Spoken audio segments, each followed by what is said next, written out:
you, Mr. Vice President. I'm Monica Page with Frontlines Turning Point USA. On the government shutdown, of course, we're approaching Thanksgiving, we're approaching the holidays. What could travel look like, if the Democrats don't open the government in time? So I'm going to let our great Secretary of Transportation answer this question. Look, it could be a disaster. It really could be. Because at that point, you're talking about people have missed 3 paychecks. They've missed 4 paychecks.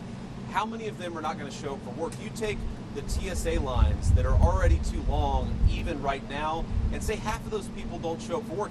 Not because they're not hard workers or good people, but because they've got to find a different job to feed their families. What happens when the security lines are not an hour long, but they're 4 hours long? What happens when pilots start not showing up for work because they're so focused on paying the bills, they can't fly the plane safely? That's going to lead to massive delays. We want people to be able to get home for Thanksgiving. We want people to be able to travel for business, to make this entire engine of commerce work. We want the aviation industry to work.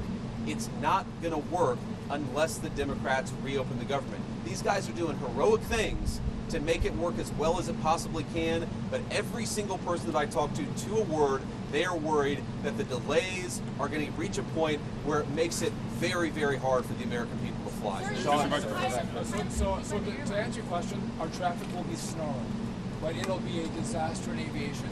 And just I'm going to steal, you stole my point, I'll steal one from Scott Kirby from United. October is a slower air travel month, and we have great weather in October. And so you've seen minimal disruption because of good weather and slower travel.